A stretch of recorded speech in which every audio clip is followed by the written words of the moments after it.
recovery is because when I was younger, I had my own eating disorder. I started to develop anorexia nervosa around the age of 14 or 15. And during that time, I went through a lot. I went through inpatient therapy, outpatient therapy, and multiple different programs. It started off as me just trying to be healthy and, learn healthy habits, but it quickly spiraled into restrictive eating and other really compulsive and negative behaviors. And through that experience, I think it's really important for parents to know what the early signs of this are. Because when I developed through this, my parents didn't know what anorexia was, and they didn't know when to catch the traits of my eating disorder early on. And so it started off pretty healthy, and my parents thought I was being healthy, and they didn't notice as I started to go into these unhealthy habits until I was put in inpatient treatment. And during that time, it was really scary. I was around 15 or 16 years of age at that time. And I remember the sheer fear within my parents' eyes, just not knowing where to start and where to start looking.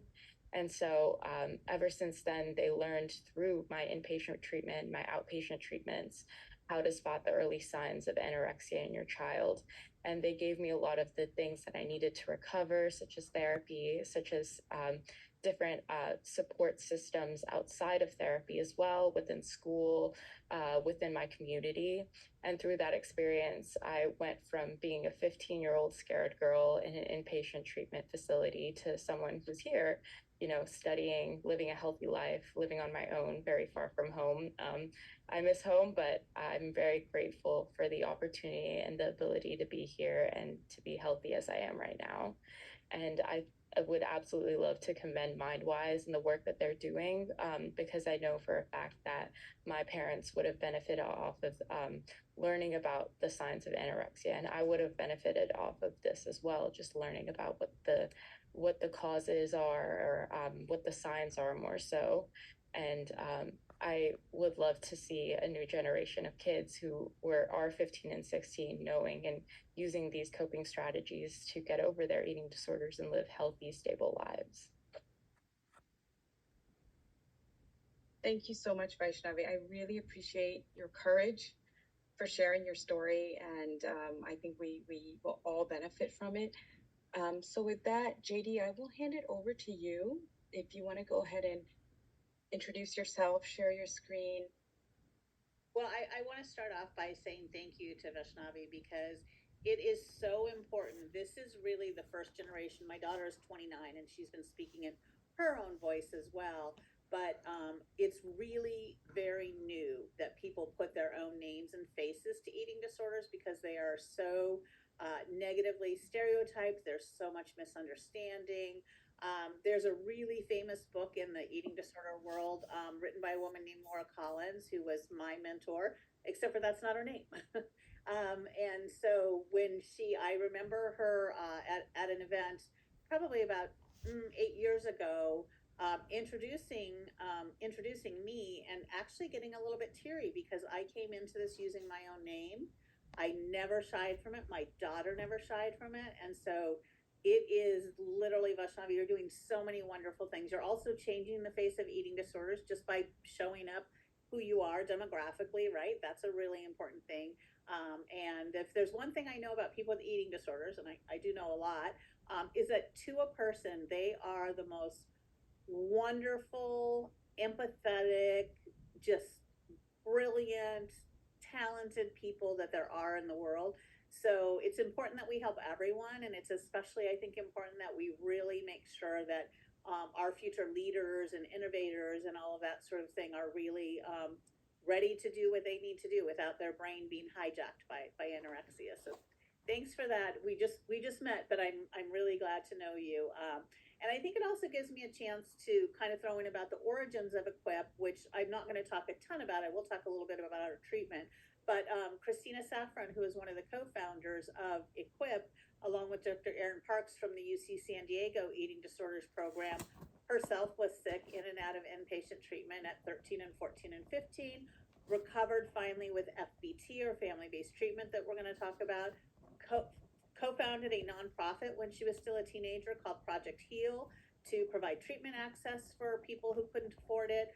And then over the years, one thing led to the next, and Dr. Parks decided to leave academia, and Christine Saffron decided to leave the nonprofit sphere to go into the for-profit space, simply because it is much easier to innovate in this space. You can move a lot faster. And so that's that same kind of energy, drive, and brilliance that we're already hearing from you, Vaishnavi. So thank you very much. In terms of my own, that was a great introduction that Asana gave for me. I just sort of want to say I did not expect this to happen to my family. I don't think anybody does. My daughter was the youngest of my 4 children. Very happy, very healthy. We have a super functional home, very close, tight knit, and it really can happen to anyone. So we'll talk a little bit about that as we go through. And also that ability to get that evidence-based care, right? Vaishnavi, you were in the Bay Area, so I'm thinking you might have had Stanford in your journey somewhere. I'm in San Diego, UC San Diego, right? So we truly are very lucky in these space, in geographically, it makes a huge impact. So that's part of what Equip has done by taking our program virtual, is we'd like everyone in all 50 states to have the same access that my daughter had, that Vaishnavi had. So with that, I'm going to share my screen, and bear with me because everything goes wonky for a second. Zoom really needs to really figure this out. All right.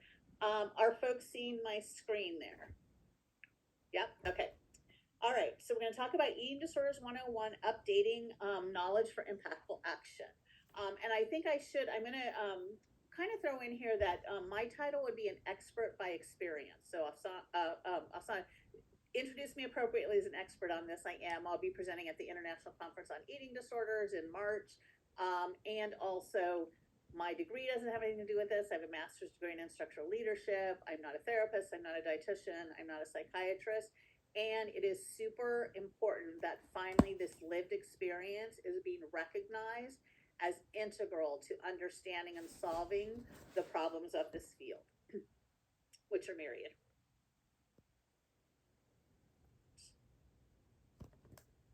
All right, so want to talk about, we did our introductions. I'm going to kind of ask you a few things, but we want to know, what do we know about eating disorders and how to treat them? And clearly, I did not update the date on that. Last time I did this was in 2023. And I also want to know what you want to know. So use that chat liberally. I'm happy to answer any question. You may see me stop and take notes because I'll follow this up with an email. And so if somebody just asks a question and I'm like, oh, I've got this great article for, I'll throw that in the email too. In a different lifetime, I would be a library sciences person. All right, so I'm presenting this today, JD, Director of Lived Experience, and I developed this content with Dr. Catherine Hill, who is a Stanford pediatrician, Stanford educated pediatrician and professor, who's our Vice President of Medical Affairs and Delivery, and Elizabeth Moscoso, who's one of our peer mentors. One thing that's really unusual about Equip is that our teams include peer mentors for our patients and family mentors for our families. Elizabeth is a wonderful person who just completed her master's in public health in nutrition at Duke. I was lucky to be able to proctor her. So I would like you to be able to, at the end of this, sort of describe some common myths, risk factors, and the dangers around eating disorders. Identify, as Vashani pointed out, right? What are the signs? I was a high school teacher who knew none of the signs.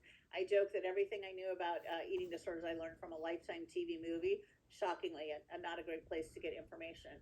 I want you to be able to know how to discuss some strategies for starting a conversation and understanding what evidence-based treatment looks like, because that's how we end up getting people well as quickly as possible. So just going to give you a second to take a look at this screen and just in your own head kind of say for each one of these, do you think they're true or do you think they're false?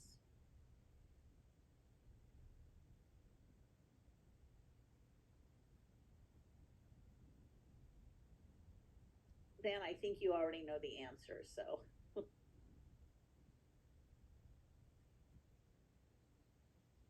So as people look at this, do they think this is a mixture of true and false? Everything true, everything false? Maybe someone can pop off mute or put it in the chat. I am having that same thing with you as you had, Oksana. Oh, there we go. Get that checked. Very hard when things disappear. All right. Okay. Oksana's guess is all false. I'm going to also say you're a spoiler in this one as well. Sorry. That's it. Just wanted to make sure the chat is working, you know. That said, it is not true that eating disorders are solely a psychosocial illness. Anorexia in particular is actually been redefined as a metabo-psychiatric disorder. So there's a lot of metabolic things involved with that. It's been commonly thought serious eating disorders require treatment outside the home. Absolutely not true. And in fact, the treatment with the best outcomes is outpatient treatment, which does not mean that there's never a reason for any other level of care, and certainly for medical stabilization in a hospital. However, for a long time, it was just assumed that residential care was the only place eating disorders could be treated. And that actually has its roots in conducting parentectomies, because we were the awful people that caused our kids eating disorders, so we need to take them away from us. All medical professionals receive comprehensive training in diagnosing eating disorders. Sadly, very, very false. And I have a lot of empathy for our doctors, for our teachers, for anyone that works with students. It's not our fault collectively that we miss stuff. It's a failure of education in a lot of various arenas. And I work with a lot of doctors who have kids with eating disorders who didn't recognize their child's eating disorder, and who are also now very upset at the lack of training that they had around this. So they're all sort of moving that. I've got like a little cohort of emergency room physicians who are on the task of that. That boys and men don't get eating disorders is just really, really common, right? And until very recently, one of the criteria for an anorexia diagnosis was a lack of a menstrual cycle. Well, that really is not relevant at all to our boys, is it? Psychodynamic therapy being the best treatment for eating disorders, or sort of this idea that you will sort of talk to someone about why it is that they develop their eating disorder, and then they will decide to eat. Turns out very difficult to therapize a malnourished brain. And the idea that successful treatment, eating disorder treatment, requires buy-in from someone. In general, you won't have buy-in up front, and waiting for buy-in is how we end up with entrenched eating disorders. So now we know better, and we've got some other things brewing on that. Oh, and James, thank you. You had that in the chat that the last one is true. There's potentially a little more nuance to that, but as I tell people, and I'll weave my story in a little bit too. My daughter is in full recovery, and she was dragged there kicking, screaming, spitting, snarling, like the whole thing. And still she's in recovery. All right. So I want to review some sorts of statistics and what are the types of eating disorders we're talking about. So some really interesting things in the last few years. There was a 50% increase in the rates of eating disorders at the beginning of the pandemic. So just this huge increase, which is actually why a lot of schools are like really finally interested in learning about this. I'm doing a lot of in-services and things like that. Hospital admissions jumped by 50% in the very beginning. One of the reasons for this has to do with people. We'll talk a lot about temperament of people prone to develop eating disorders, and Vaishnavi, you're always welcome to chime in with a story or affirmation or something, but these tend to be a group of folks who thrive on structure. They like having a routine, they like having structure. Everything was taken away overnight, right? And a lot of people then had time to do their healthy eating makeover, work out more, that sort of thing. And we also combine it with having kids, teenagers, stare at themselves on Zoom all day long. I don't know. I spend my whole life on Zoom, and I don't particularly like looking at my own face all the time, right? Very, very hard when you're a already self-critical child or adolescent to go through that. Most people have no idea that the mortality rate of eating disorders is at least 4 to 5%. And I think it's probably a lot higher because generally cause of death is put as cardiac arrest or something similar to that, versus cardiac arrest due to anorexia. I have a very good friend whose sister died of complications of her bulimia, and she fought for 16 years with the Los Angeles County Medical Examiner to get her cause of death changed. And ultimately, he continued to say, that's ridiculous. People don't die of eating disorders. People do die of eating disorders all the time. And until opioid addiction passed it up in 2017, I think, eating disorders more deadly than opioid use disorder. And I think we've all got the sort of context for how deadly that is. For boys with eating disorders, even before the pandemic, there was a 460% rise. This is a Canadian statistic. And I'll include with the, when I send out the PowerPoint, you'll have all the references and things like that. I'm definitely minding my P's and Q's. I have my good friend. I told him I was doing this, and he graduated from MIT, and he goes, "It's a tough crowd. You better have it together." So I'm a little scared, y'all. But part of that is probably due to recognition, right? We finally now that know that they have them, and also a lot of it is to do with boys are facing the exact same environmental pressures related to appearance and things like that as girls are. And as I go through this, I always try and make a very careful distinction between what is diet culture and what is an eating disorder, because they're similar and they're very different, right? Because almost everyone's been on a diet, and relatively few people develop eating disorders. That said, they're sort of like body image disturbance, and diet culture is a common entry point into things, and it also makes the exit harder. And just like we all know all the things around sort of Barbies and other dolls, there's some really interesting retrospectives on sort of like the boys' toys, the superheroes and the GI Joes, and how they look so different from when they were came out 50 years ago, right, with the pecs and the abs and all that. So we just want to equal opportunity pressure on everyone to try to achieve things that are unachievable.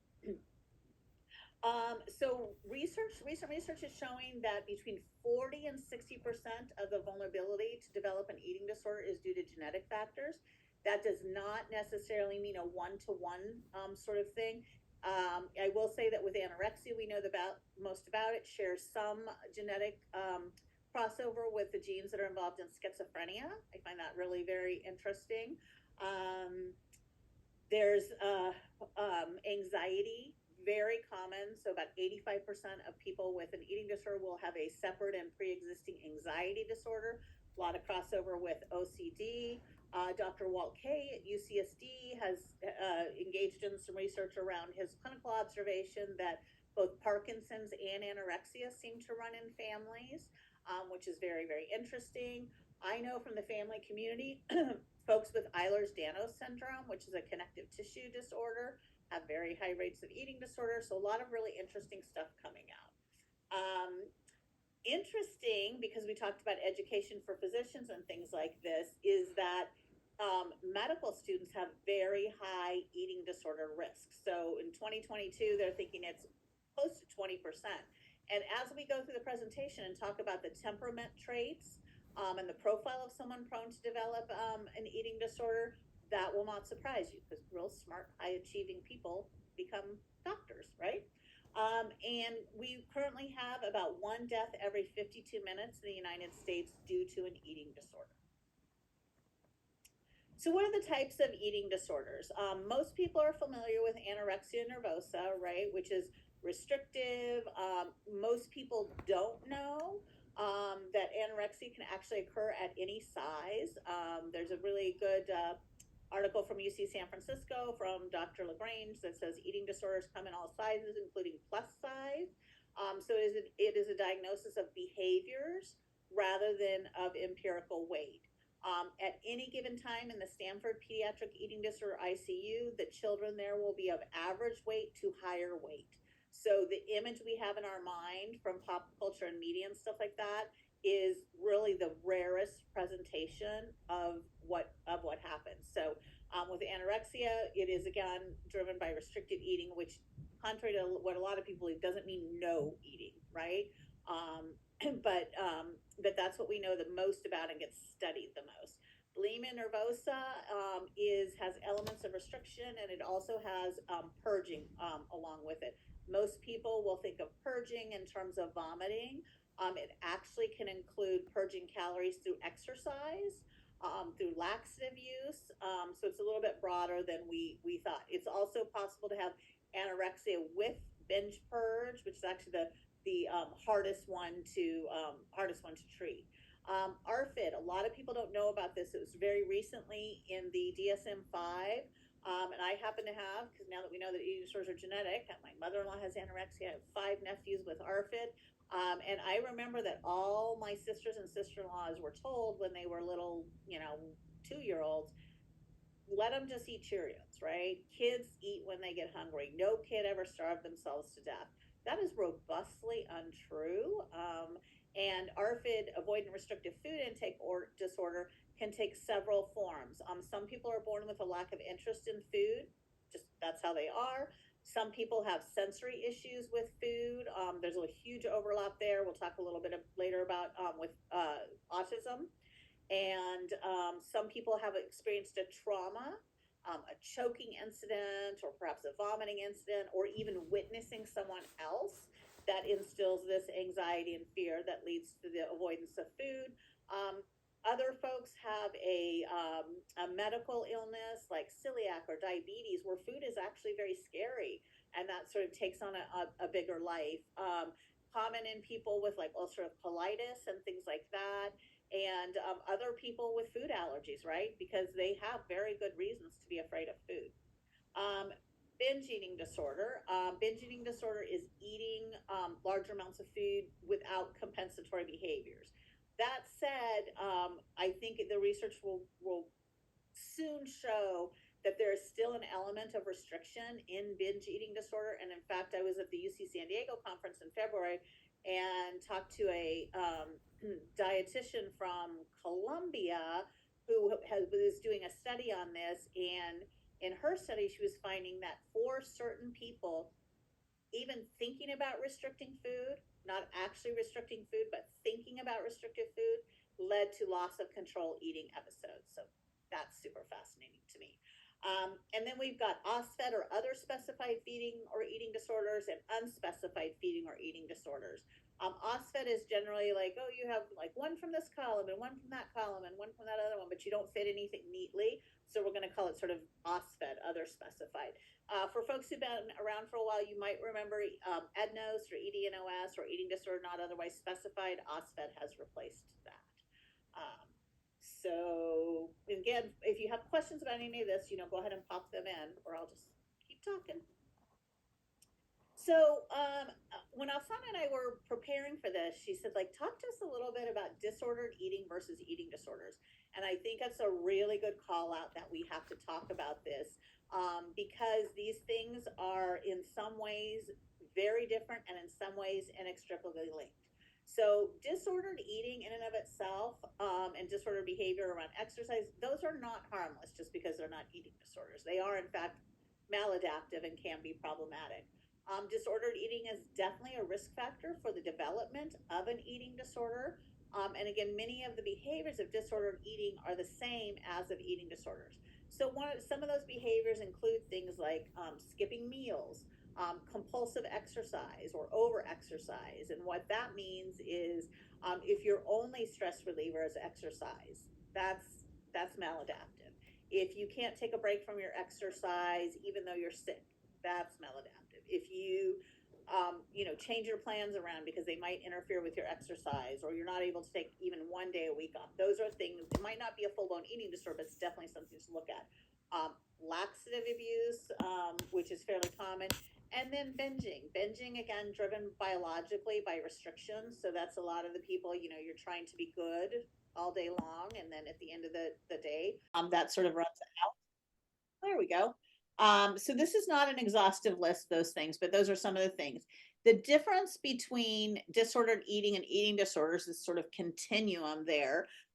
It has to do with intensity, frequency, what's the impact on your life, your functioning, and your ability to stop, right? You can kind of have a problematic relationship with food and exercise and kind of go, you know what, I'm going to get it together, and you can kind of do it. If you have a full-blown eating disorder, very, very unlikely that you're going to be able to come through that without some support, professional support.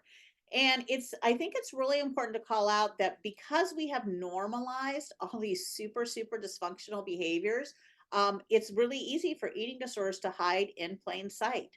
When the eating disorder looks like dieting and everybody's dieting, it's kind of hard to tell the difference early on. After a while, you'll be able to, but we lose that early intervention window. All right. So who develops eating disorders and why do they develop eating disorders? So there was a movie a few years ago called To the Bone. If you saw it, I'm sorry, it's a terrible movie about eating disorders. That said, a good friend, Dr. Molheim, a good friend of mine, was Keanu Reeves knew he was going to be in this movie, and he looked up in Los Angeles eating disorder people to ask them about it. And her practice is called Eating Disorder Professionals Los Angeles. So up she popped. So he said, "Hey, can I come over and ask you about how you would do an exam?" And that led to the cast and crew recording this PSA on eating disorders. And this is what he's going to talk about, and we'll expand a little bit more, is the 9 truths about eating disorders. It's a consensus document that was not without controversy from clinicians, families, and those with lived experience, and really trying to affirmatively state what eating disorders are to get rid of some of the mythology.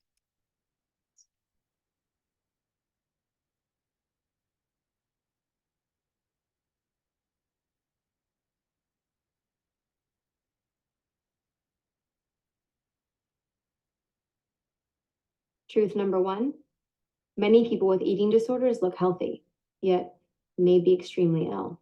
Truth number 2, families are not to blame and can be the patients' and providers' best allies in treatment. Truth number three, an eating disorder diagnosis is a health crisis that affects personal and family functioning. Truth number 4, eating disorders are not choices, but serious biologically influenced illnesses. Truth number 5, eating disorders affect people of all genders, ages, races, ethnicities, body shapes, weights, sexual orientation, and socioeconomic status. Truth number 6, eating disorders carry an increased risk of both suicide and medical complications. Truth number 7, genes and environment play an important role in the development of eating disorders. Truth number 8, genes alone do not predict who will develop eating disorders. Truth number 9, full recovery from an eating disorder is possible. Early detection and intervention are important. So I love ending with Retta saying that full recovery is possible because you can recover at any point in time, at any stage. I have a couple of friends that recovered in their 50s, and we don't want to lose all those years of life to it. my sort of like the bone I have to pick with To the Bone is Marty Noxon, who was the one leading the cast and crew there. Kind of took her 1985 story and put it in a movie in the late, I don't know, maybe around 2018. And so it gave people the impression that that's how things still were. And that was, I didn't like that. That was bothersome to me because things are very different. It's also, they were just like a bunch of kids in a house. The doctor stopped by once in a while. That's not how treatment ever worked.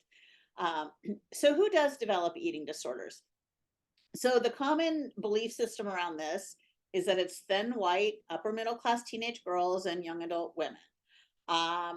In fact, these are the people who are most likely to have their eating disorder identified and treated. Eating disorders impact people of all ages, genders, ethnicities, socioeconomic levels, BMI, body sizes. Some of you may have heard of something called the Fiji study that was about the Western influence in when TV came to Fiji, and there's this whole very like strongly held belief that it raised eating disorders. It's in fact a very, very poorly designed study and that's not actually what it showed, but it made us really believe that this is a Western illness that doesn't exist in other countries. And in fact, right now, Japan has the highest rate of eating disorders in the world. Only 20% of all people with eating disorders receive any treatment, and that includes the thin, white, upper middle class, affluent girls and young women. And stereotypes really impact who's going to receive a diagnosis and treatment. So people of color are half as likely to be diagnosed as their white counterparts. So let's see. Eating disorders don't have a look, right? You can't tell by someone's body size by looking at them. You can't tell by their age. There's no way that you really can say this is a person with an eating disorder. So if you think that eating disorders have a look, a lot of eating disorders will get missed. This is largely focused on the sort of teen population, children and adolescents and young adults, this presentation.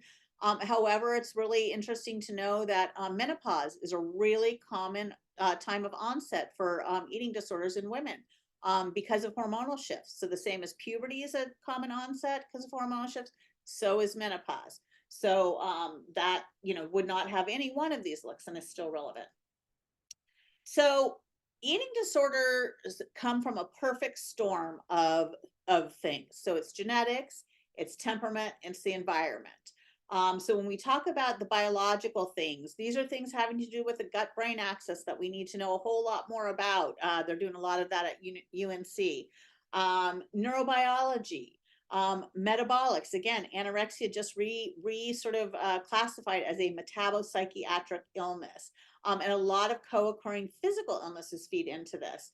The psychological part of it, right? It's innate temperament has a lot to do with this, and I have some slides on temperament alone. Potentially trauma, although the idea that everyone with an eating disorder had a trauma is completely false. Traumas occur in that population as they would in other populations. Lots of people who have diabetes have had a trauma as well. So there's this sort of mythology that it always arose from a trauma. Neurodiversity, we know that folks who are neurodiverse have a lot higher chance of having an eating disorder. We'll talk a little bit about that. Again, co-occurring mental illnesses, a lot of overlap with anxiety, with obsessive compulsive disorder, with substance use disorder. And then some of those sociocultural influences are, sort of our appearance culture, our diet culture, some pressures around things. And by pressures, I don't necessarily mean other people pressuring. Sometimes that pressure is very internal. And bullying is another one that people bring up a lot. So we don't need all of the factors on here, right? The mix is going to be different for each person.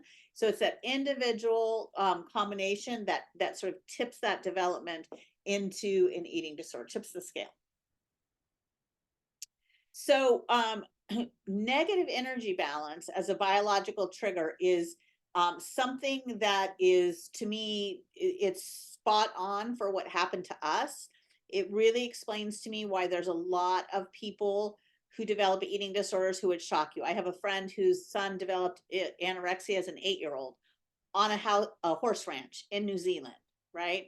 Does not get much more idyllic than that. No social media for an 8-year-old kid, just kind of having the time of his life. And he developed Norwalk virus and lost a few pounds. At the same time, his school was doing nutrition education, fat and sugar bad, exercise good.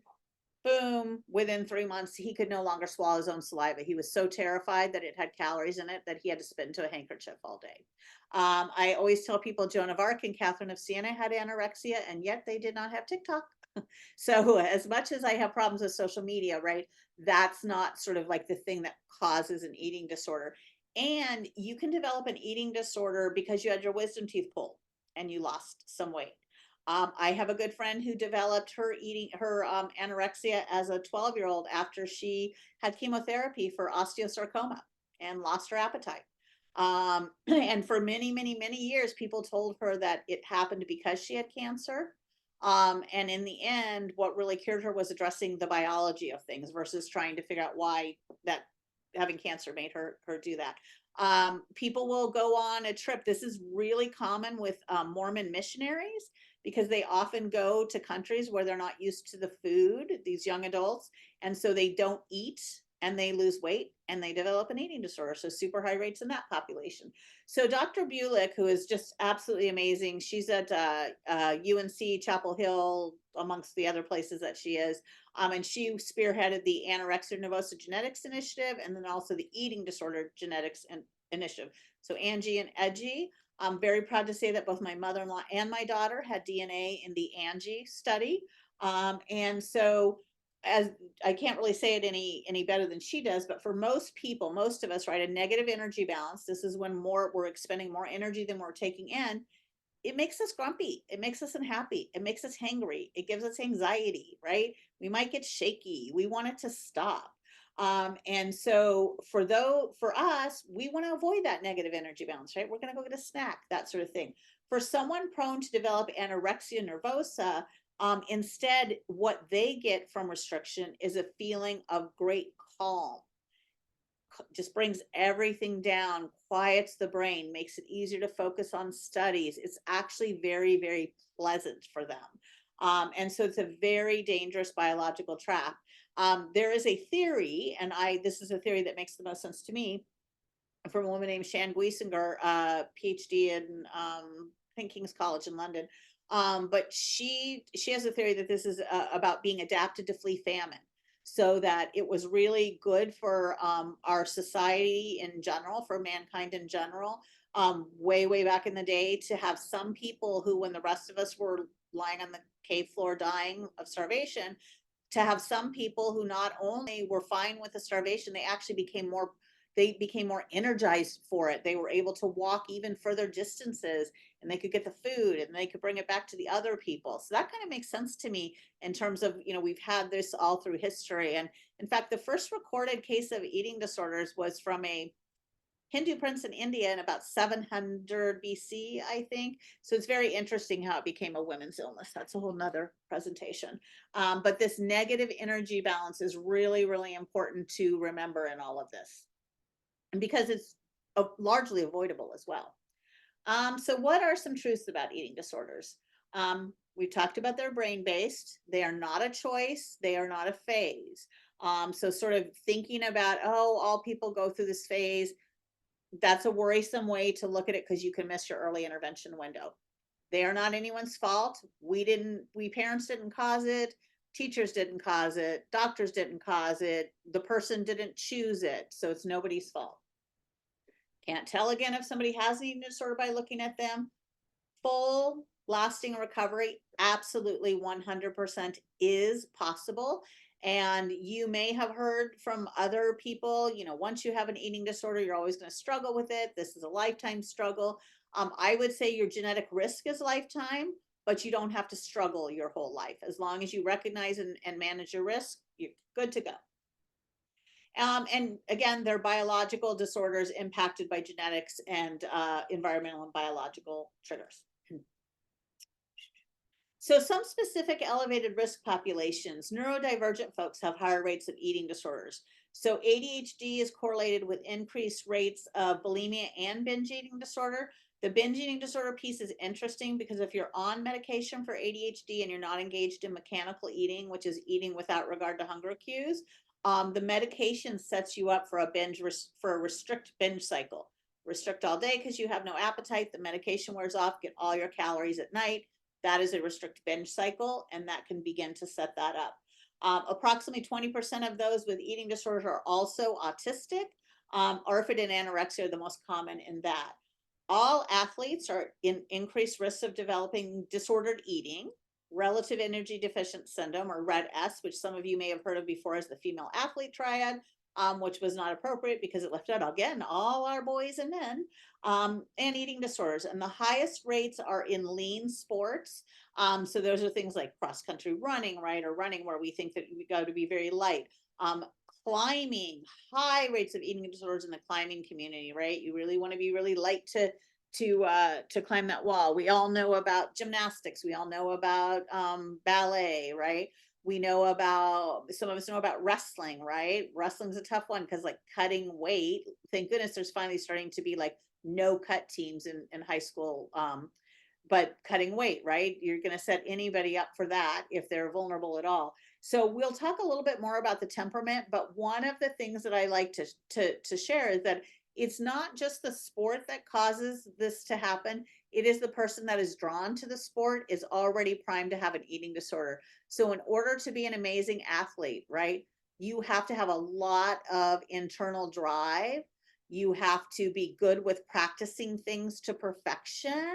You have to have a really good work ethic. Doesn't hurt if you want to please people, right? So you have all these things that make you good at that sport. So you're drawn to the sport, and then the sport itself brings in some influences that make it more likely to develop. The LGBTQIA+ community, fully half of this population will develop an eating disorder in their lifetime, and trans folks are highest risk. And this makes a lot of sense too in terms of the biological piece of this, because this is a subsection of people who are pretty likely going to work to manipulate their bodies in some way, particularly our trans folks, right? They will have a lot of body dissatisfaction and engage in behaviors around that. So, and then it's also very high in food insecure populations. Among those with higher BMIs and body sizes, again, we talked about those with other illnesses like diabetes, things like that, and high achievers, which I'm going to stress a little bit more in this presentation. So, what does the high achievement thing have to do with this, right? So we know that anorexia in particular is positively correlated with high intelligence. That is, you're unlikely to develop anorexia unless you're pretty darn smart, right? So so we have evidence for that, that higher than average intelligence might increase the vulnerability to develop an eating disorder. I don't know if I really like the way that's kind of the way it's kind of put together, but certainly it is something to consider.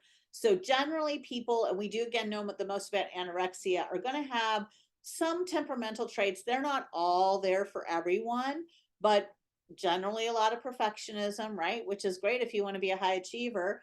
Some black and white thinking that can actually be helpful. And like I can't do 3/4 of it. I've got to do it all. I have to do all the things, right? Strong will, not going to have an eating disorder unless you have a strong will. And that is also then your best asset in recovering from an eating disorder. So I'm a huge fan of something called temperamental based treatment with supports, or TBTS, which is sort of an adjunct to a lot of other things. And and I largely, because this was so helpful to my daughter who had no trauma, she was happy and healthy and developed an eating disorder, because it really taught her about her temperament and what are the light side, what is the dark side, how do you harness it, all sorts of those things. Interestingly, the biggest risk factor for developing anorexia is fear of uncertainty, which is a really interesting thing when you kind of stop to think about it. And in our case, you're 10 times more likely. When my daughter was 2.5 years old and we would be going somewhere, she would ask me, how will we get there? And one day I was just joking and I was like, we're going to take the car. And then she's like, yeah, but how? And I was like, okay, well, we're going to drive up the street. We're going to turn right here. We're going to turn left here. We'll turn right here. We'll take the on ramp. We'll get off at the Park Boulevard exit. We'll go to the zoo parking lot. Right. And she's like, okay, thank you.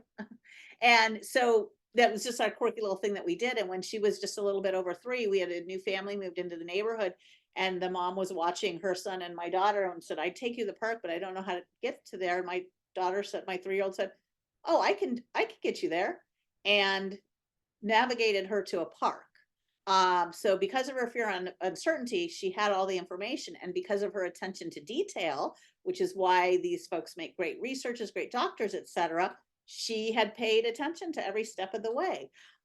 We thought that was like funny and quirky, and it turns out it's also kind of abnormal and maybe indicative of some potential future issues. So what clinicians and families really observe is that these are often a group of people with a really high productivity drive, and they often excel in multiple domains. So both through their intelligence and also their work ethic. So very often, in my experience, it's a group of people who are generally, for whatever reason, very physically attractive, lovely, handsome, that kind of thing, super, super smart, and good athletes very often, and good artists or musicians, and most of the time they're at most missing only one off the list, right? Very many of them are sort of like have every single thing. So these are kids, these are like great kids, right? And it can be really kind of hard at the point where you recognize the eating disorder, because very often you really have the same goals in life, and you sort of all, as I kind of say, we all sort of happily rode the achievement boat down the river until it became, we ran into some problems there. But along with the eating disorders, anxiety and OCD really can manifest in ways that support high levels of academic achievement. And so by this, I mean, if you have obsessive compulsive disorder and you can't go to sleep until your homework is finished, and you're staying up till 2 a.m. doing your 5 AP classes and everything, on the one hand, that's great. You're really opening up your options in life, all sorts of things. On the other hand, sometimes underpinning that is some sort of mental illness or maladaptive behaviors. So those sorts of things can lead to a delay in identification and treatment of the eating disorders. Talk a little bit about our story really quickly. In 2011, and this reminds me of what Vashani said. My daughter was 17 and she and her friends were done with their high school sports. So they decided to undertake a healthy eating makeover is what they called her. Going into this, she did not have body image issues. She did not have self-esteem issues. I would say she was probably out of her whole peer group, she was probably the one that was the most happy with herself. In her case, it began very sensibly. And I even said, like, oh, some teenagers fad diet, but look at you with your spinach and your chicken breasts. Like, how good are you, right? Within 4 months, she was in the emergency department. She was severely dehydrated. She was fainting. She was having seizures. She had orthostatic hypotension. She had been accurately reporting all of her symptoms, all of her medical symptoms. And so we were going to a pediatrician and a gastroenterologist during this time to figure out why she couldn't eat. Because she had a symptom called anosognosia, and there's multiple ways to pronounce it, so that may or may not be the actual correct way. But that means that very much like someone with schizophrenia may not recognize that they have schizophrenia, someone, and again, this is pretty particular to anorexia, may in fact not know that they have anorexia. Very different thing from denial. They genuinely do not recognize it.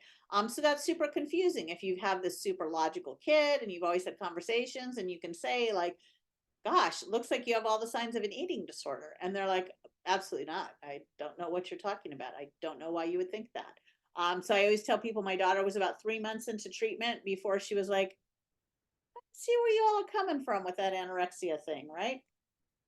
So what are some of the complications? It can affect every organ system that you have. That's just sort of really kind of important to know. And we'll talk a little bit about what a comprehensive exam looks like and kind of what to take to the doctor. But certainly we've been told that like irregular periods are just normal for girls and young women. It turns out really not so much. If you're losing your period because of your sport, it's because you have too low of a body fat percentage, and that's problematic. And so there's a lot of stuff. It's been like, oh, that's just how runners are. No, that's just how malnourished runners are, who are not building appropriate bone density and who are going to be in a whole lot of trouble when they're 40 years old, right? So a lot of things we've just thought were normal actually are problematic. So there's depressed and obsessive thoughts, really common, but very commonly, when people go in, the first thing they'll see will be like slowed heart rate or bradycardia, low blood pressure, sometimes an irregular heartbeat. And every single time that I talk to a parent about getting an exam, and very often they'll say, oh, well, we were referred to a cardiologist because the heart rate was low. And I always say, so the first thing the cardiologist, I'm going to bet you money on this, the first thing the cardiologist will say, oh, that's okay, they just have an athlete's heart. And so then I tell them, have them run down the hallway and then do the heart rate again, because an athlete, my husband's a runner, he has a very low resting heart rate. He runs down the hallway, his heart rate's going to go up, what, like 3, 4, 5, what maximum, right? Somebody who's very sick, theirs is going to double or triple. So that's a sign of a stressed heart, not an athletic heart. And I have never said that and not had the person come back to me and say, wow, that's exactly what the cardiologist said. And again, no shade to the cardiologists out there. It's not an area of training that a lot about. And the same thing with our gastroenterologists, right? We were getting ready for an endoscopy, and it turns out my daughter had the thing that was most likely that she had. So we did all the rule outs before we looked at what was the most likely thing. So how do we diagnose and treat eating disorders? So things that you might observe, family, school, things like that, we get this increase in sort of like whatever their temperament was, with black and white becomes like entrenched rigidity. Kind of high achievement becomes like intense perfectionism. Productivity becomes like, I used to do 3 after school activities and now I do 7, right? I can never be still. I have to be going the entire time. We get the moodiness, depression. We get talking about like food, calories, exercise, body image, and changing eating and exercise habits. And Vaishnavi, just said it so well, that her parents, just like I did originally, were like, yeah, this seems good, right? It's a normal rite of passage. You're a high school person, you're a girl, You want to like make some changes with your diet, you want to exercise more, like, yes, let's do that thing, right? We have to really approach that with caution, because it is not always it's not always a good thing. And I always tell people, one of the things when we think about food, there is no food as frightening as being afraid of food. So there's just not. So because all people will say, well, surely it's not good to every this thing or that thing. And I am very much like, if eating that thing makes you keeps you from being afraid of food, then yes, you should eat that thing, because the being afraid of food is worse. A lot of irritation or hostility, right? So if you go to talk about these things, you're going to get probably a lot of like defensiveness, anger. Why are you saying this? Again, they might not know it's actually true. So one of the things I like to talk to parents about, even as their kid is coming out of an eating disorder, and we're like talking about how much freedom and monitoring and things like that. The truth, happy to have a conversation. A lie does not like to be questioned, right? So if you're observing these things and your kid's like, yeah, this is what I'm doing and this is what I'm thinking about, and oh, you think it's too much? Okay, I'll back off of doing that, right? That's probably not an eating disorder. If it's like, just kind of coming at you, raw, well, this is none of your business. I'm taking care of my health. Why would you say that? You've always told me to be a healthy eater, and now I am, and now you want to get all up in my business and all that kind of thing. Uh, so some other signs, and this was, I always say my daughter would have been diagnosed 3 months earlier if we would have known that. Food preparation, very interesting. A lot of wanting to cook and bake and pin recipes and watch Food Network 24/7 and the Great British Bake Off and all the things, right? And you could do that, right? You could do that 24/7 now. That comes from a desire to interact with food, but not eat it, as well as it's very empowering from the eating disorder. If I can make some ooey gooey brownies and not eat them because I'm virtuous, I'm better than everyone else, but I can make you all eat them, I'm double better than everyone else now, right? So it's the eating disorder loves that. And also like, no, I don't want to eat what you all are eating. Like, I'm going to make my food separately, that kind of thing. I have a really good friend who says, yeah, we really knew something was up when our daughter tried to convince us that her favorite breakfast was Brussels sprouts, dry sauteed in a cast iron pan. That just did not seem right. Um, a lot of, oh no, I just ate with so and so, oh no, I'm going to eat there afterwards, right? You're just kind of never seeing them eat. And also sometimes having a lot of difficulty actually eating in front of other people. And then, sort of going to the bathroom a lot more often than usual after every meal, that sort of thing, and at home in restaurants, all of that sort of thing. Um, Isolation as well. This was a huge one for my daughter. My daughter's the youngest of four kids. She's been in this community since she was born with the same kids and everything, and became in her senior year completely isolated from everyone. And I will tell you, the eating disorder is also very clever. So when I said like, this is kind of weird, like, why aren't you going out at senior year? Oh, mommy, I'm going to go to college next year, and this is my first year to be in the house alone with you. And I just love you so much that I just want to spend my time with you. And I was like, oh, over here polishing my halo. And then a month later, I'm like, super weird. And she's like, oh, mommy, all the seniors party. I don't do that. I'm a serious student. So that's why I'm with you. That eating disorder is super clever. You can be overwhelmed, right, with eating in front of other people, with eating in the cafeteria, that sort of thing. It's just too much noise and everything going on all at once. You can see changes in handwriting. My daughter's handwriting began to look like it was like typed by like some sort of very tiny little fairy or something like that, with a very small printer. Um, Changes in hygiene. Oftentimes they will, as things they get sicker, the hygiene will really go downhill, similarly as it does with depression. They can be very afraid of seeing themselves in the bathroom or in the shower, so they just don't, that kind of thing. Tidiness, a lot of people will report, and this happened for us, right? Just like a normal teenage kid, how they keep their bedroom. It's, some messier, some not as messy. My daughter was probably definitely on the not as messy side. However, it could have passed a Marine barracks inspection while she was sick, because the eating disorder has discipline in all of the things. A lot of interpersonal conflict again with parents, with siblings. Siblings oftentimes are the first ones to see something. They just know something's not right and they're not having that connection with their sibling that they had before. When we look at movement, it's moving compulsively. So it's, again, I can't take a single day off exercising. No, I can't. Like, if you tell me that we're going to go to the grandparents' house and it requires us to be in the car all day long, I'm going to just like pitch an absolute fit because I can't do that. I have to exercise. And constant standing. Standing, and then also sometimes I've heard teachers, once they're clued in, report kids hovering over their chair all day long, never sitting with the bottom in the chair, but just hovering in that position. And then like the sports, right? They're already an athlete, they're already doing their sport, but now like, oh, I'm really dedicated to this. So I'm also going to do a morning workout. And then on the weekends, I'm going to do 3-a-days on my own, right? I'm not going to take any rest day off. And then again, you might see that anosognosia or denial.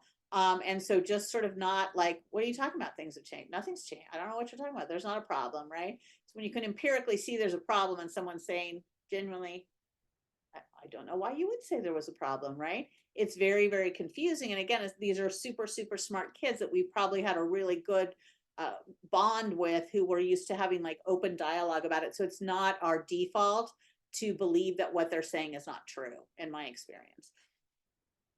So how do we screen? We don't do enough of it, right? Most schools don't screen for eating disorders at all. A couple of them are changing. West Virginia had a senator whose kids had an eating disorder, and so they're changing it, that sort of thing. Massachusetts, they do a drug screening and they're looking at an eating disorder one as well. Recommendations on screening, they vary widely from different specialties and organizations and things like that. There's some organizations are saying it's not worth it because there's too many false positives and you've wasted resources and things like that. I would sort of argue that the false positives are a disordered behavior, and we might want to stop that before it becomes an eating disorder behavior. The American Academy of Pediatrics does recommend screening in their annual health supervision or sports exams. And that's a lot looking at height and weight monitoring, and then also what are the symptoms around that. In the follow-up, I will send the link to the AED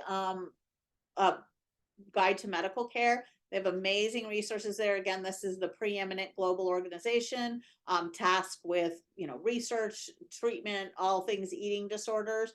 Amazing guys. They've got an ER guide. They've got one for dietitians. So they've got a lot of really good materials.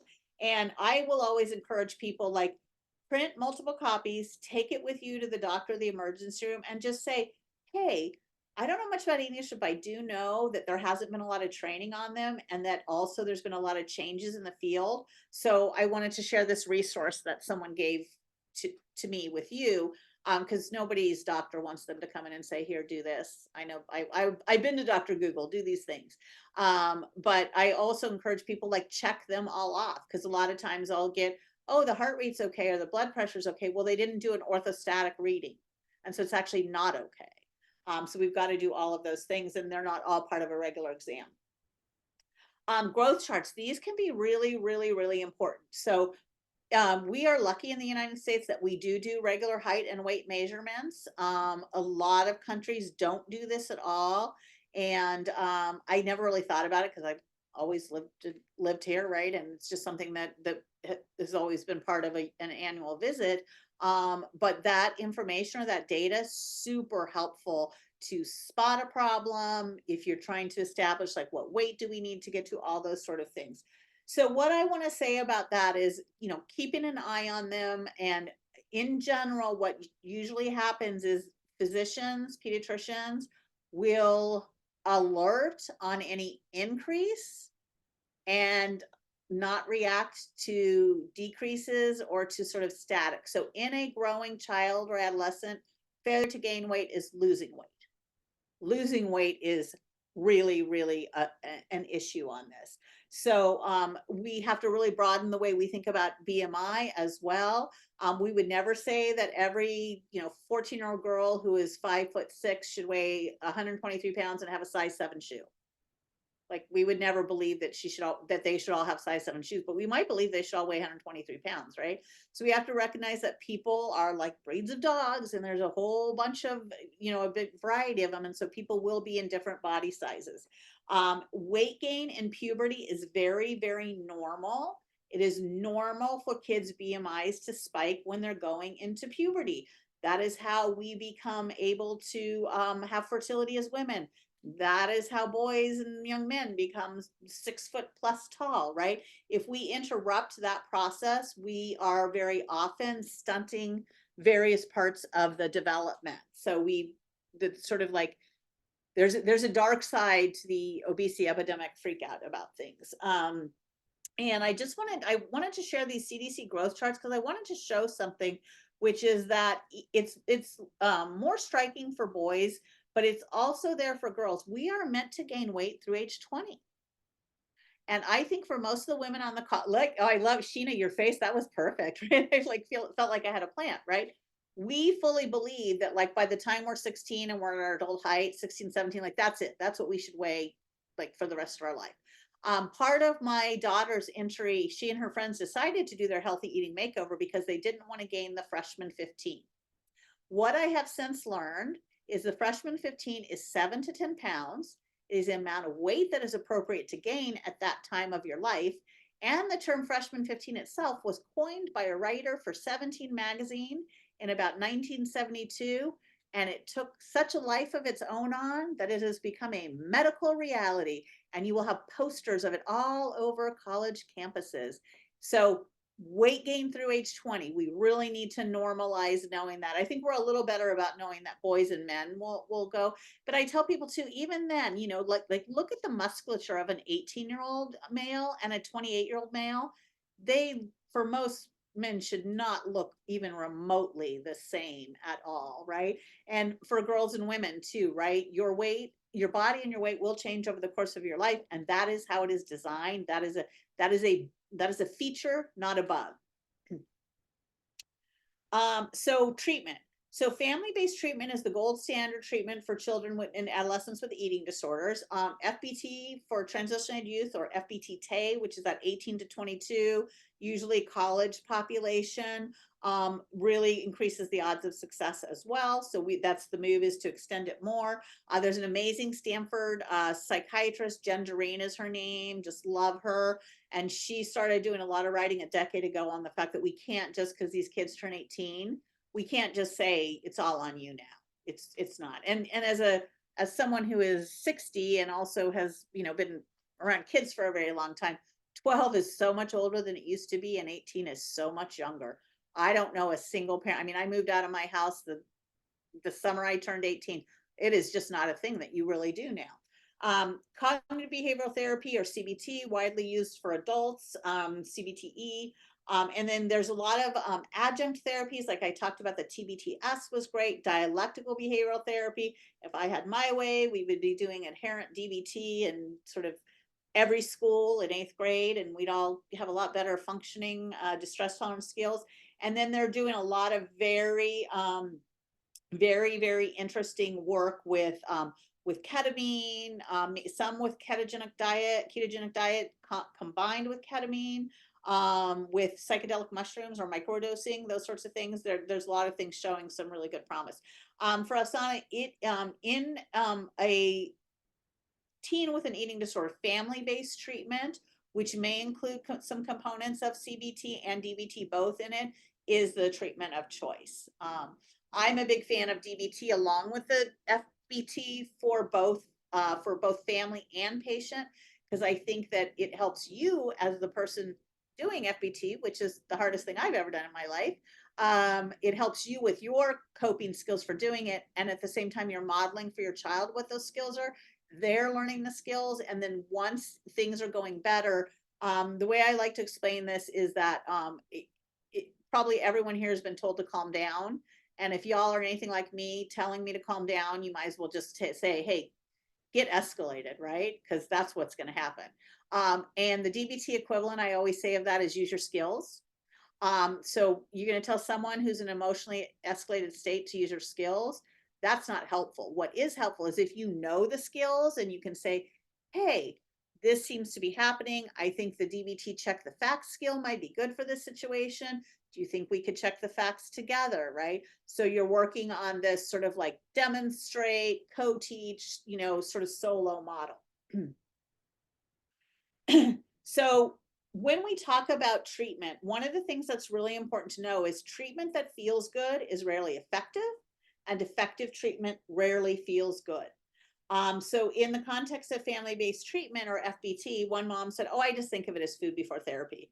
And I was like, genius, taking that one, right? Because again, can't therapize a malnourished brain, so we address symptoms before we address psychology. That individual therapy just simply not effective.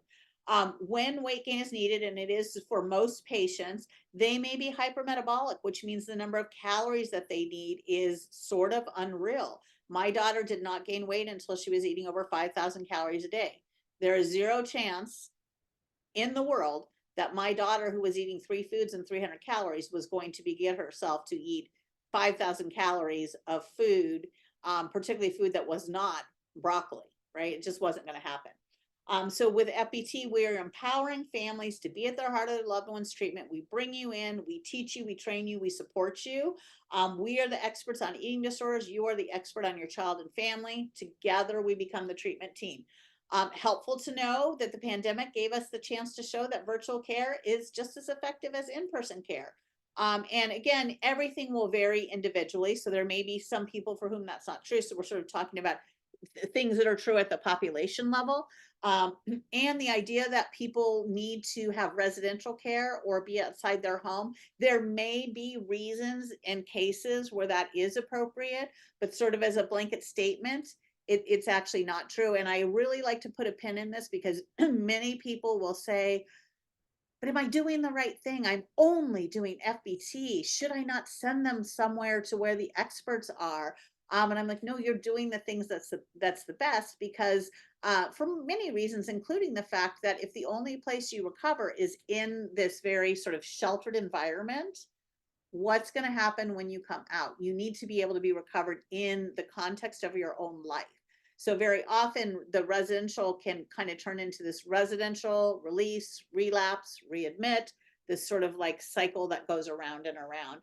I'm very happy there are beginning to be some residentials, including one that was just opened up in San Diego by one of the women who used to work at UC San Diego, and it's a family-based residential. So it's really, really cool. And for us at UC San Diego, when my daughter was there, I was there 12 hours a week. So they were sort of the leaders in this super family involved approach.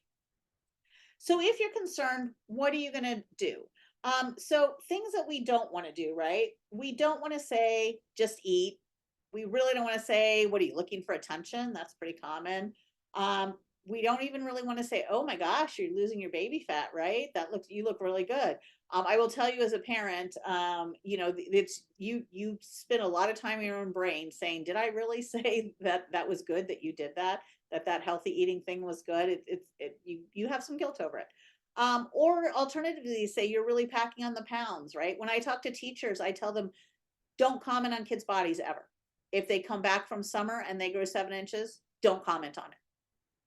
Don't do it, right? There's just too much risk and not enough. I mean, there's just no reason to do it. I will say that for my daughter, I think one of the things that set her up for her eating disorder was she grew in her freshman year of high school from 5'3" to 5'10" in 1 year. And when that happens, when you're sort of like the little peanut of your friend group and then you become the tall one, people don't say, "Oh, you're really tall." Everyone you meet for the next 2 years that hasn't seen you says, "My God, you're huge." Which is generally not what any sort of high school girl wants to listen to. You approach with curiosity. So say, "Hey, I noticed that you haven't eaten your lunch this week. Can I ask what's going on with that?" Or, "Hey, you're using the bathroom every time that we eat now. What's going on with that? You're not spending as much time with your friends lately. What's happening, right? Or you're having a lot of tummy issues. Like, what do you think's going on?" And again, that might not lead to people just going, "Oh, let me tell you, I'm developing this eating disorder." And that's the problem. They may not know it themselves. However, it's never inappropriate for us to be curious and non-judgmental sort of on any sort of situation. We just have to know that just because that's the answer doesn't mean it's sort of the end. Sharing about how educators, and I think it works as well within families as well. Again, that non-judgmental approach is key. Most families, like by the time you finish watching this, by the time we're done here tonight, you're going to know more than honestly many physicians in the world. I would say most, right? So you have so much knowledge, and most people don't have it. I didn't have it till it happened to me. And so recognizing that's really, really common. Also making sure that people know that just because someone says they don't have an eating disorder doesn't mean they don't have an eating disorder. It could be denial. It could be anosognosia. And a friend that I've done some in-services for, who's a counselor at high school, I love what she said.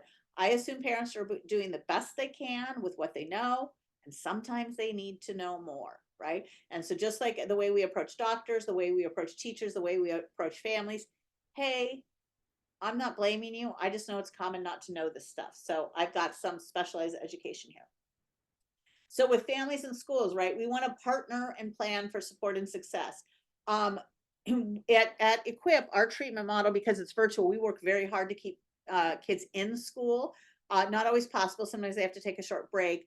But when, regardless if they went to a residential and they're coming back, or they took a couple weeks off and they're coming back, we really need to partner with the school. So there's a lot of stuff that the school has to know and has to support with. Transitions, a very risky time for people. Like we talked about, they like structure, they like routine. So interestingly enough, like the time of year when school starts, even if you're not starting school, super rocky time for people with eating disorders generally. And so, going from elementary to middle to high school to college, big one, right? That sort of thing. Going back to your sport, all of those things. So you might sort of be in a place where there's less support, but then you're going to take on something new. So we got to take it back a couple steps, really ramp up that support and safety net, and then move forward. And sometimes people just want it to think that this is linear. And well, we already did the supervision 2 months ago. Why are we doing the supervision again now? Right? Because this isn't a straight journey. It can take some loop-de-loops on it. And with independence around things, we want to release that gradually. And it can be very, very hard as a parent. You can feel, my daughter was 17 and a half years old. She had a car, a job, a college acceptance letter, like everything. She knew where the rest of her life was going. And in order to help her, I had to treat her as though she was 2 years old. And honestly, she was easier at 2 years old than she was as a 17-year-old with anorexia. And it's what we have to do for that time. And so when I get a lot of clinical people always get very concerned. What about individuation? What about autonomy? Those sorts of things. Somebody who has an active eating disorder is not an individuated autonomous person. The eating disorder has control.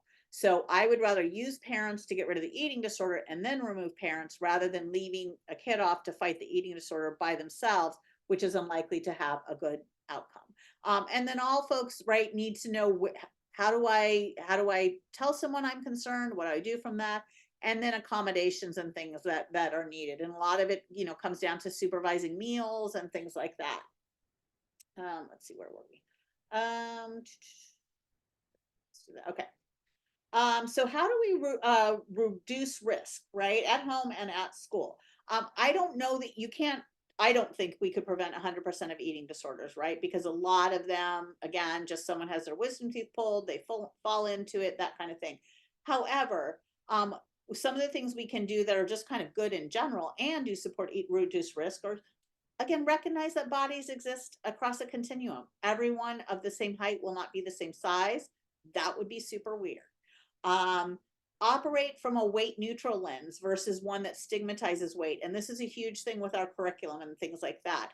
So you want to keep focus on behaviors, not on body size, right? Those sorts of things are really, really important, and you can do it. And a really interesting thing is we should be removing diet culture, if for no other reason, to stop perpetuating the reasons that we have diet culture, right?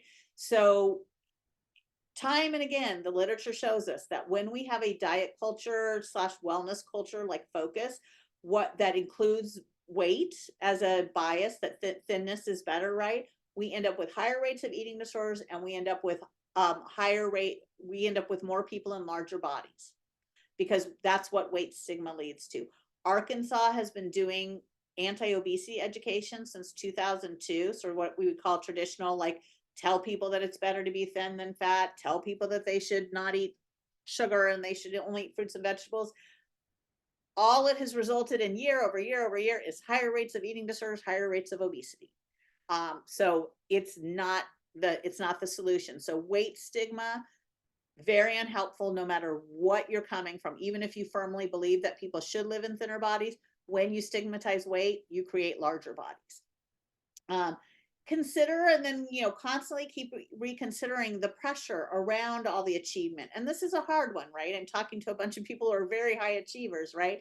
So we want to go on and we want to accomplish big things and all of that sort of stuff and fulfill our potential. And we also need to protect our mental health at the same time, right? So sometimes maybe we're going to just bring it down a notch, right? Or sometimes we as parents are going to say, hey, I'm looking at the schedule and what I don't see is time for 8 hours of sleep. We got to make some adjustments here, right? So it's never wrong to prioritize those things and really to send a message that all of us are worthy because we exist. We're not worthy because we produce. Most of us do want to achieve and produce, right? But we would be worthy even if we didn't. So I think that's really helpful. And then support that full nutrition, right? When they're in 8th grade and they say nobody eats breakfast, so I don't eat breakfast anymore, you're allowed as a parent to say, oh no, we eat breakfast in this house. And I actually think that's one reason my daughter didn't get an eating disorder until she was 17, because none of her friends ate breakfast. And I was like, I've been making all you 4 kids a hot breakfast since you were born. It's not going to stop because you're 13. We eat breakfast in this house, right? So not skipping meals, not, noticing the overtraining, that sort of thing, getting the sleep, prioritizing that. And then just really thinking about any negative energy balance situation, right? If you have a high achieving 16-year-old and they're about to get their wisdom teeth pulled, make sure you've got the loaded mashed potatoes and the loaded mac and cheese or whatever it is, the milkshake, just to make sure they can keep their weight going through that. Because it's pretty easy to lose 7 pounds with your wisdom teeth pulled real easily. And then if you're prone, you're right down there, right? So really want to say, just you sort of in conclusion, if we have this understanding of eating disorders, of evidence-based treatment, we can support families, our own families and other families, to access timely intervention, and timely intervention, early intervention, the same as it is with almost everything else, right? Really improves outcomes and decreases the lengths of suffering. So that wait and see is not something. I'm going to send additional resources and would really encourage people, if you have any specific things you want anything on, make sure that that Sheena or Asana know what you want, and I'll pull those. I just made it almost to the end before my voice started giving out.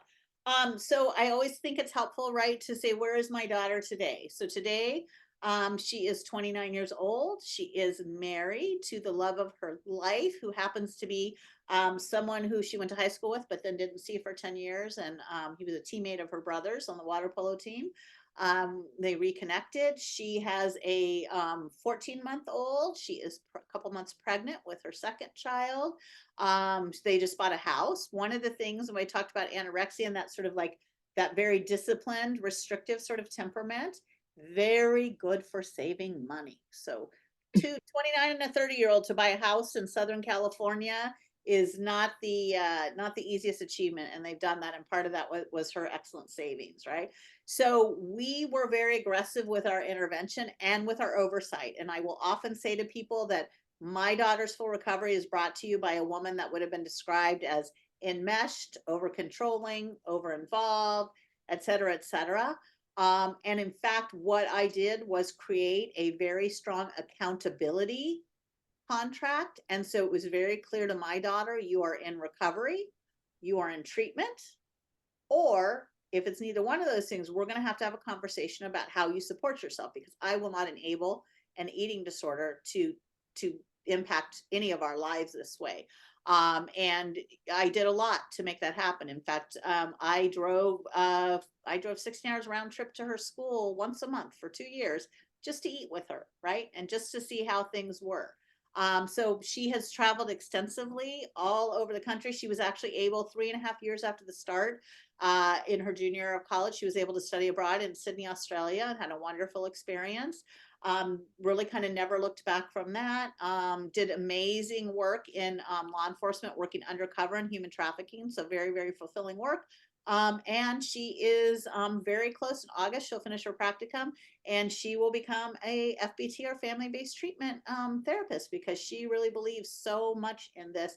And there are a lot of young people who are taking that route.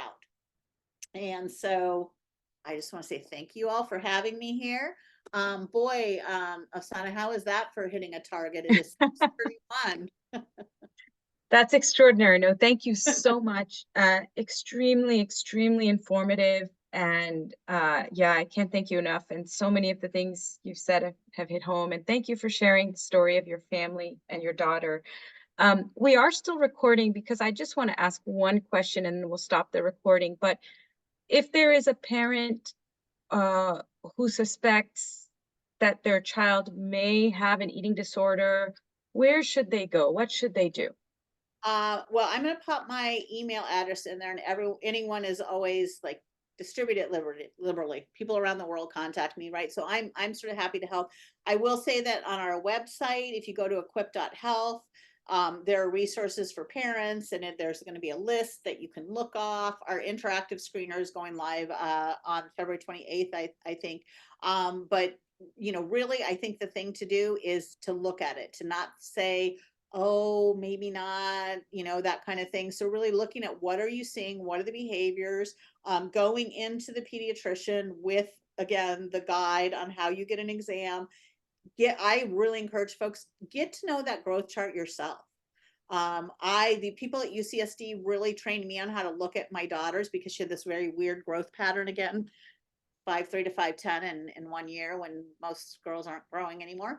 So that has been very helpful to me because oftentimes when I will in like family support things, take a look at a growth chart, a pediatrician will have missed a drop off between 5 and 6, which is not uncommon because when you have anxious kids who go from a home environment or a smaller daycare type environment where the feeding is all supervised, to a self-feeding environment in kindergarten or first grade, and they're an anxious kid, anxious kids tend to have stomach aches.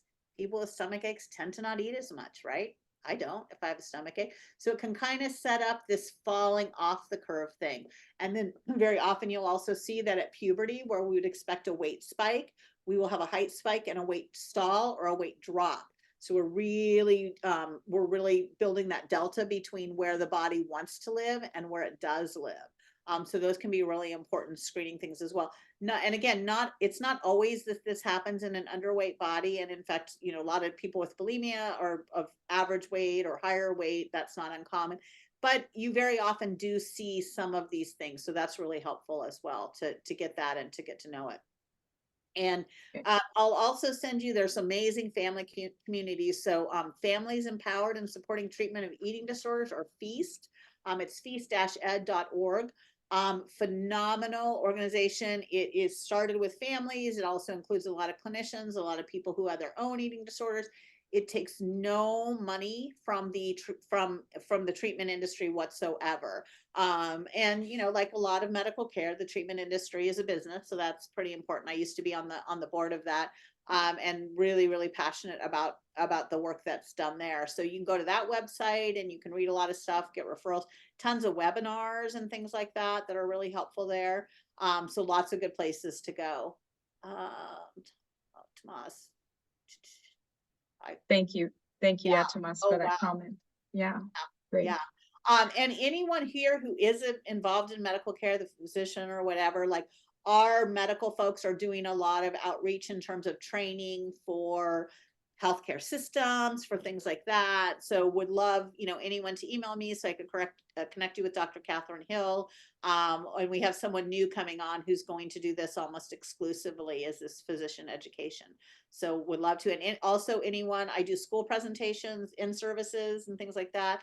I'm very blessed that Equip allows me to do this as part of my job, so we don't charge for them. So usually when I'm talking to someone and they really want it, and then the school sees the proposal and comes back with how much, and they say, oh, it's free, then they're like, yes, we do want to do that. But teachers and educators, counselors, nurses, they are really want to learn now because they have seen that it is so prevalent. A teen is actually 242 times more likely to develop an eating disorder than type 2 diabetes. Which doesn't mean we shouldn't care about type 2 diabetes, right? But it does mean that we need to start taking a more holistic global look at the way the things we, sort of educate on, the way we educate on them, all of those sorts of things.